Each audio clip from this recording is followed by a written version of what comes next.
You cannot speak unless until you take your oath.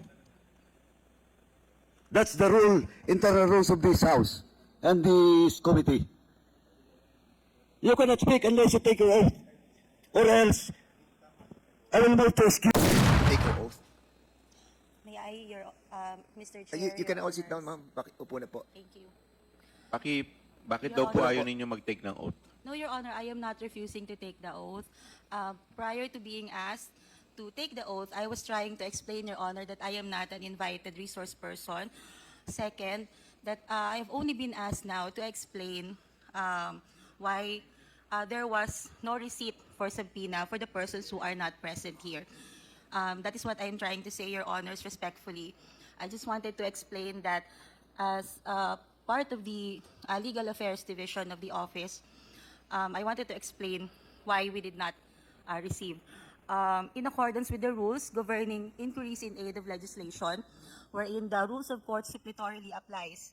Rule 14 in relation to Rule 21 of the rules of court, Your Honors, personal service must be made to resource persons who are being issued subpoena. With that, Your Honor, they being not present in the office at that time, no person can receive on their behalf, and that hence there will be no proper service. Respectfully, Your Honors.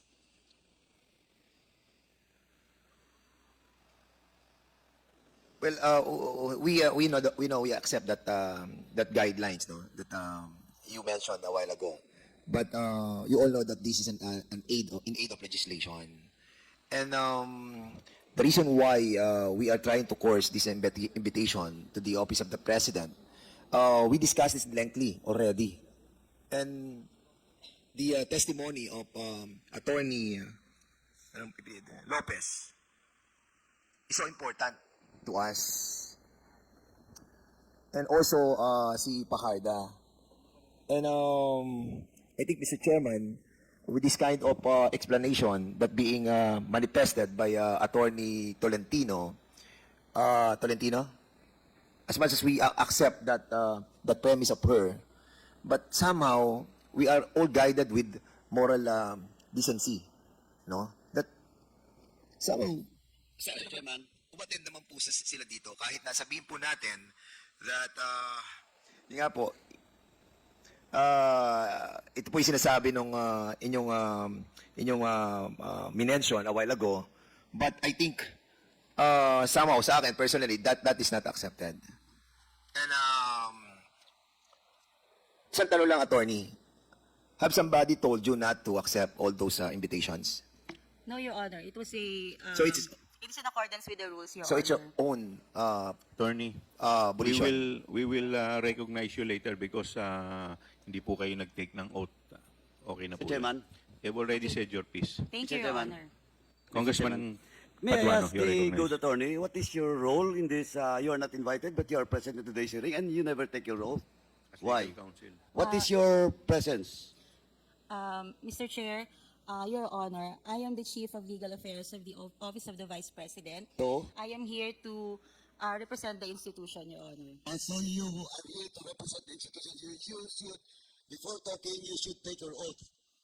Because that is on record. You're a lawyer. You know that. You cannot speak unless until you take your oath. That's the rule, internal rules of this House and this committee. You cannot speak unless you take your oath. Or else, I will move to excuse you. In this room. Your Honor, if I may, Mr. Chair. Point of order, Mr. Chair. Mr. What is, Chair, what is your point of order? yeah, I take the position of Congressman Paduano. I really don't know why she's here. Has she forwarded any explanation written as to her attendance? Hindi, Mr. Comsec. Chairman, Mr. No, Chairman, Mr. Chairman. Mr. Chairman, a while ago, she was trying to tell us that she is the representative of the office of the Vice President. And if you are the representative of the Vice President, you have this reason to take your oath as well. No, but other than that, Mr. Chair, before we can even proceed to asking her to take her oath, has she communicated officially to the committee that she is indeed representing the office of the Vice President? Is there any letter that whereby Attorney Tolentino is given authority to represent the office of the Vice President, Comsec? None, Your Honor. Did you submit your authority? If I may, Your Honor, respectfully. Yes, please. Mr. Chair, can we just call for a 5-minute suspension? Kausapin muna natin kung ano ba talaga kasi 5-minute suspension declared by the chair. Mr. Chairman. Congressman Paduano. Thank you, Chairman. Anyway, Mr. Chairman, first and foremost, since the good lawyer has no written authority coming from the Vice President, second is that she never take her oath. So, Mr. Chairman, first, I move that we strike out all, on record, all the statement being made by the good attorney. Seconded. There's a motion raised by Congressman Paduano, duly seconded. Is there any objection? Hearing none, the motion is carried. And second, Mr. Chairman, I move that we excuse the good lady attorney in this room and to request this to escort the good attorney outside of this room. Mr. Chairman. Seconded. There's a motion to excuse the good attorney from this room, which is duly seconded. Is there any objection? Hearing none, the motion is carried. Mr. Chair, if I may respectfully request You're not, you're out of order. You're not Quit mo, Chair, para hindi siya makapagsalita. being Suspend mo.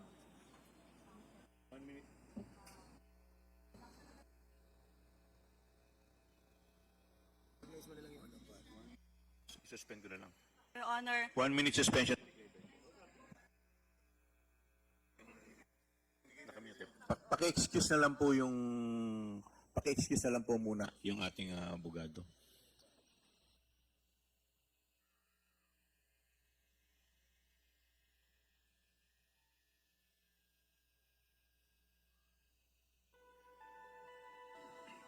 pina-excuse po natin yung isang individual na dumalo sa ating hearing. Baka po kasi magkaroon ng misunderstanding why she was excused from our hearing. Number one, she was not invited to attend today's hearing. Number two, she did not take her oath. So we don't even know the personalities and the circumstances to why she is here. And no communication was forwarded to the committee as to her attendance. For all we know, she can be somebody posing for somebody, and the committee cannot act on mere presentation without proper representation to the said committee, Mr. Chair. So, para lang po maunawaan ng lahat kung bakit po natin pinakiusapan na ma-excuse yung isang individual na nagpakilala na Attorney Tolentino. Yun lang po, Mr. Chair.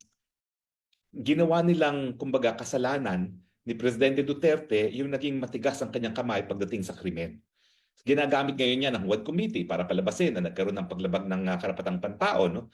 Ang naging resulta tuloy, lumakas ang loob ng mga kriminal na gumawa ng mga krimen. At talagang yung dalawang survey na yan ay nagpapatunay na tunay na mas marami ng krimen ngayon sa Pilipinas.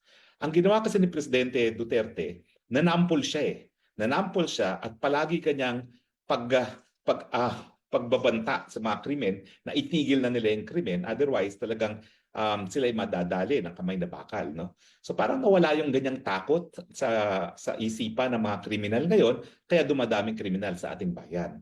So paano ngayon ang gagawin ng administrasyon? Hindi naman po pwede na nakakahiya na hindi lang tayong pinakapangit na airport ngayon. Meron nga pa ng bagong survey. From the most improved airport ng panahon ni Duterte, ang NEA ngayon ang pinakapangit na airport sa buong daigdig. Nakakahiya na yan, no? Pangit na airport sa buong daigdig, nasa top 5 pa sa pinakamaraming krimen, sino pang bibisita sa Pilipinas? Nakakalungkot at saka nakakahinayang kasi napakaganda talaga ng ating bayan. No? Ako mismo naggalang-gala, sinasabi ko sa inyo, walang bansa sa Southeast Asia na makakalaban pagdating sa kagandahan ng ating mga tanawin dito sa Pilipinas. No? Yung mga Thailand na yan, ang papangit ang beaches na yan. Kagabi lang meron ako napanood sa telebisyon, no, na ano ba yun, parang Mother of the Bride na set in Phuket, Thailand. Nakita nyo ang pangit nung sand sa Phuket, Thailand, brown. Samantalang dito sa Palawan at saka sa Boracay at saka sa Bohol, no, white talaga ang ating sand. Kapag sinabi natin white, powder white talaga, parang flour. No? So nakakalungkot na meron tayong tanging yaman, magagandang mga tanawin at mga lugar na bibisitahin ng mga turista, Pero sino ngayon ang bibisita sa atin, no? Na nasa number 1 na pinakapangit na airport tayo, number 5 sa pinakamaraming krimen, at syempre ang Pilipino mismo ay nagrereklamo na mas marami sa ating hanay ang nabiktima ngayon ng krimen.